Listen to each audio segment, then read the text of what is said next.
I'm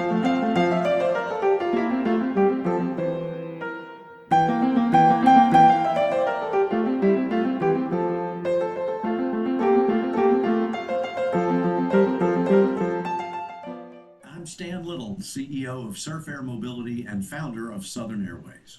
All right. Thanks for talking to me today. We're going to be talking about Purdue and their new air service that they have just announced. Um, Purdue is not essential air service. I know most of the cities that Southern flies to are essential air service. So, why did Southern and Surf Air Mobility decide to go for this non EAS city, considering how aggressive they've been in that market? Yeah, we've always been looking for opportunities of other places that we can fly where we believe we'll be able to fill up airplanes, but also where we'll be able to have community partners that choose to have skin in the game. And growing up in the South and starting this airline in Memphis, and being frankly a football fan all of my life, I've always said if we had airline service that would go to some of these big universities, usually big state schools, but also some big private schools that are non-urban, that are located sometimes a couple of hours from the nearest airport, I think it would really work. And so we began taking a look several months ago at some schools across the country where that might work. One of our longtime executives, Bruce Jacobs, who's been with the company since the very beginning, is a Purdue grad, and he said we need to talk to Purdue. He goes to every single football game and most of the basketball games, and he said I'd love to have a way for my wife and I to get back and forth to West Lafayette. And so the discussions began. We took several months. We studied the market. And we said, if Purdue is willing to come in and we get some other local partners that are willing to come in and ensure the success of the service, this is where we want to launch it. And I hope that it's going to be the first of many similar situations with universities. All right. Awesome. And my next question, which you kind of answered within that first question, was out of all of the airports and universities, why Purdue? And like you said, you kind of answered that is because you have a long time graduate that is within the company there. Yeah, that's exactly right. And Bruce really picked up the mantle and said, let me run with this and see if there's some interest. My co-founder at Southern, Keith Sisson, and I are both Ole Miss grads, and certainly Oxford has not had air service, commercial air service, since the 1960s or 70s.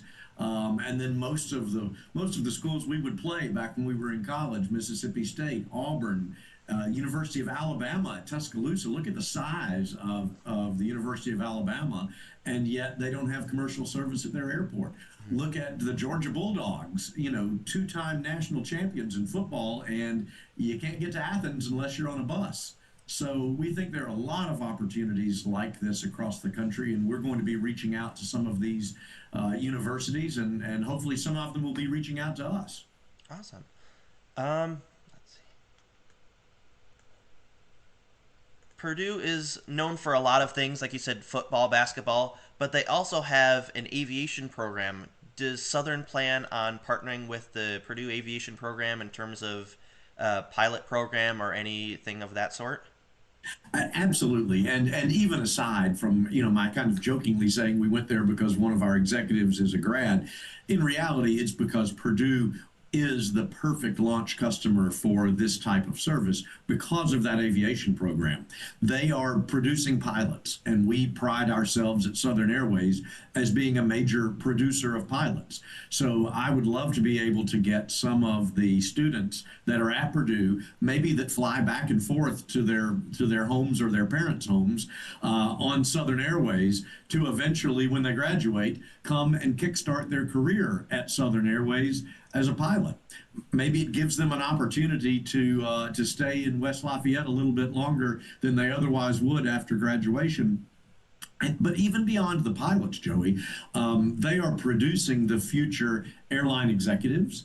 They're producing the future people who are running maintenance programs and who are running software programs and who are doing route planning and all of those things that go into what we do every day here at Southern Airways are coming from places like Purdue. So I hope that a couple of years from now, we've got dozens of Purdue grads working with us, more than we even have right now.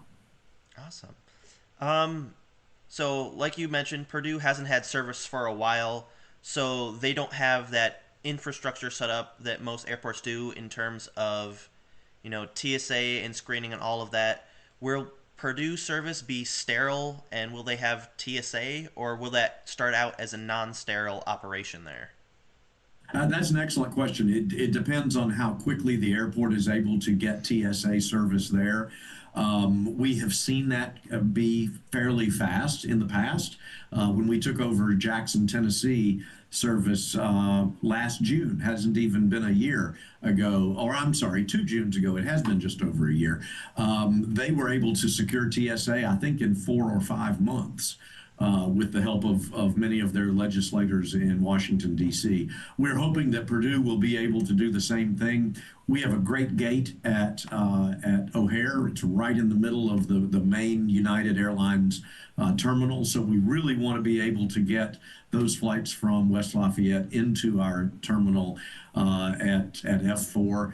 But obviously, we can't do that until TSA is on site. So I'm really hoping that becomes an expedited process. Right. I know you mentioned you hope that a lot of college students will be flying back and forth from Purdue, and whether it be their home or their family's homes in Chicago or the Chicago area and beyond. Will you offer any special programs to college students that are looking for discounts or cheaper flights to get back home to the Chicago area? Yeah, as you may have seen in so many of our cities, and we do serve other college towns. We serve Morgantown, West Virginia, which is the home of West Virginia University, and we have for many, many years. And in fact, Morgantown is going to this year set the record for the highest number of enplanements in the last decade, even predating Southern's service there. So we love college towns, and we think we're really good at providing that service. So we will have programs for students, we'll have programs for faculty and staff, we'll have programs for corporate individuals that work in businesses, in factories, in headquarters that are there in West Lafayette. So the idea is to fill up airplanes, and we've gotten pretty good at that. All right. And obviously, colleges have high times and low times in terms of when people want to fly during the school year. Obviously, there are people, but not as much as some key times such as spring break, the end of semester, the beginning of the semester. Are you going to add and decrease flights for high travel times like spring break or the holiday season? We're going to have one line of flight that is generally dedicated to West Lafayette, and it will be based on how many flights we're able to get on that single line of flight. It's not that there will just be one airplane that will serve Purdue, but there'll be one line of flight with two separate crews. So we will have the ability to toggle that up a little bit. You may see days, the Friday after final exams, you may see 5 departures that day instead of 4. If you're right in between Christmas and New Year's, where there is a low travel demand, you may see 2 flights in a given day instead of 4. So there'll be a little bit of that, but there won't be the case where we can fully supply what we anticipate to be all of the demand on those really, really peak times. So you take a big football weekend, if Ohio State's coming to town on a Saturday afternoon, you probably won't be able to get flights on Fridays flights in or Sunday's flights out, but we're going to do our best. All right. Is Purdue going to be a seasonal destination to start off, or are you going to right out of the gate? Is it going to be year round? This will be year-round service. Absolutely.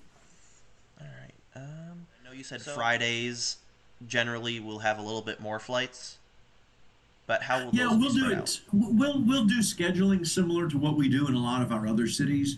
If you look generally across the airline industry, you see that Tuesdays and Saturdays are usually the two lowest days of the week. Mondays and Fridays are best. Sundays and Thursdays are a close second behind those. So we'll take the 24 flights and we'll spread them out across the week so that you've got at least 2 flights every day of the week, and then some other days of the week you have 4, and even sometimes perhaps 5. Okay. Now, I know it, and I know you know them, but for people that are going to be watching and reading this that don't know about them, what are your inner lines and code shares like out of Chicago? Out of Chicago, we'll have the same interlines that we do system wide, which are United, American, Alaska, and Hawaiian. Hawaiian, of course, doesn't serve O'Hare, and the other two both have hubs. So it's the reason that O'Hare is one of our most successful hubs system wide because two of our partners have major hub operations there. Unlike most of our others, like like Chicago, I'm sorry, like Denver or Dallas or Washington Dulles, where it's one or the other. We've got them both in Chicago, so we anticipate a lot of connections there, and Alaska as well has a very nice presence at O'Hare. So if you're looking to go to the West Coast to San Francisco, Portland, Seattle, you'll really have three choices on an interline basis and not just two. All right. What type of plane is this going to be on? Is it going to be on your Cessna 208, or are you going to bring in the Technom for this service? No, this will be on the Cessna Grand Caravan, which is the backbone of Southern's fleet. It's the most popular plane with all of our passengers. It's the most reliable plane we have in the fleet, and most importantly, it is the aircraft that we are serving all of our other cities with out of the Chicago hub. So, adding West Lafayette out of Chicago on the Caravan just gives us more scale in the region, which only serves to increase reliability. All right. What kind of funding or subsidiaries will you be getting for this new route out of Purdue? Obviously, it's not essential air service, but will there be some kind of subsidiary that will be helping you with start this new service? Yeah, we've not disclosed the details of our agreement with Purdue and with the community, but both of those parties have committed to be there to ensure that the service is profitable and is viable in the long term. All right. So, as with many cities, there is a trial period to start off, and if the trial period doesn't work out, then they decide what their options are. What is your trial period or your start time look like for Purdue? That's an interesting question because obviously, if something doesn't work out, no airline is going to commit to be there for 2 or 3 or 4 years or what have you. But we're not. We're so confident in the ability of this service to work, in our ability to provide a product that the local community embraces and wants to use, and in the university and the community's ability to provide ongoing support on a long-term basis, that we're really not putting timelines on this. I anticipate that we're going to be in Purdue for the long haul. All right.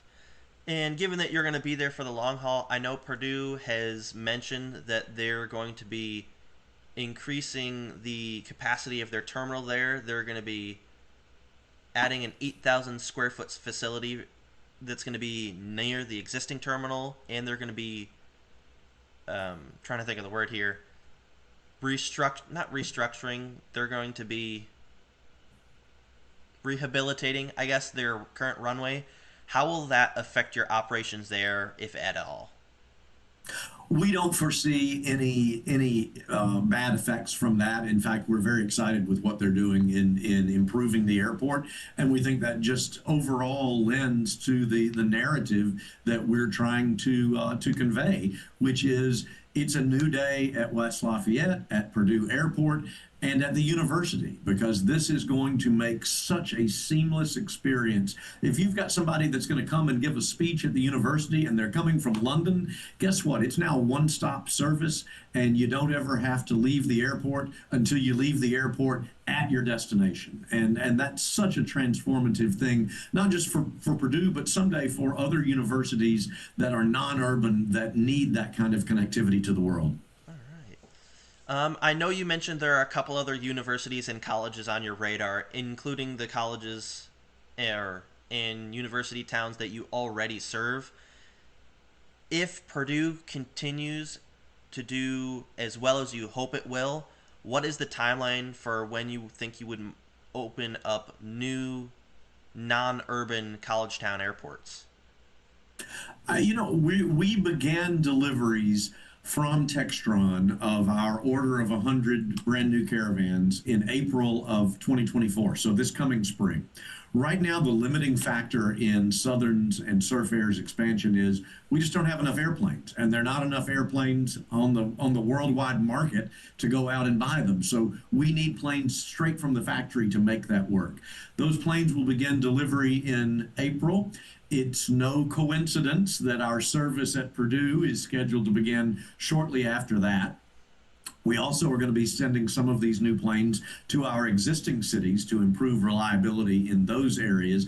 But then once that happens, we're going to be looking for homes for new aircraft as they're delivered. Some will be EAS, some may be in major markets that are at-risk markets, as we call them, and then some are going to be available to do expansions to some of these college towns that we talked about. Our big criteria for 2024 and 2025, as far as our route growth goes, is based on adding scale at hubs where we already have a presence. So, are you likely to see us open a hub in Seattle so that we can serve somewhere in Oregon or Washington? Probably not in the near term. Are you looking maybe at cities that are near Dallas or Memphis or Atlanta or Pittsburgh? Quite possibly. All right. I know you briefly mentioned it towards the beginning, but how has Chicago been doing load and operation wise? It's a busy airport, and having an airline with planes as small as the Cessna 208s with the 8 seats going in and out of the wide bodies and the narrow bodies at O'Hare, I imagine that can be pretty hectic. How has that been for the operation? It has been surprisingly better than expected, frankly. You know, we go into a lot of big airports. We go into LAX and DFW and IAD. So we know our way around big airports, but we also know that we're very often the small dog on the porch. And we may be the ones with the longest taxi times and the longer waits than the big airport, than the bigger carriers. But thanks in very large part to our partners at United Airlines, United has really helped us in Chicago. They've paved the way and they've greased the skids, and thanks in large part to them, we've received a very warm welcome at O'Hare, and things have run remarkably smoothly at O'Hare as a result. All right. And one final question, just to kind of wrap it up. I know you mentioned the second quarter, or I guess April of 2024 for the start date. What does the timeline look like in terms of when tickets will go on sale, when the definitive start weight would be announced, and stuff along that line? We hope to have a firm timeline determined just after the holidays, when we all get back in mid to late January is when we're hoping to put a timeline on that. I want to get the firm delivery dates. What day in April are we going to start receiving planes from Textron? Then we'll start allocating where those planes are going to go, and then of course we'll want to coordinate with Purdue so that we can make a big splash locally. I'd like to get there before school is out and all the students leave, if at all possible. But we'll determine that early in Q1. All right, awesome. Thank you so much for talking to me, Stan, about Purdue, and not only Purdue, but your Midwest operations and how the airline has been doing recently as a whole. Thank you so much. It's always good to see you, Joey. Thank you.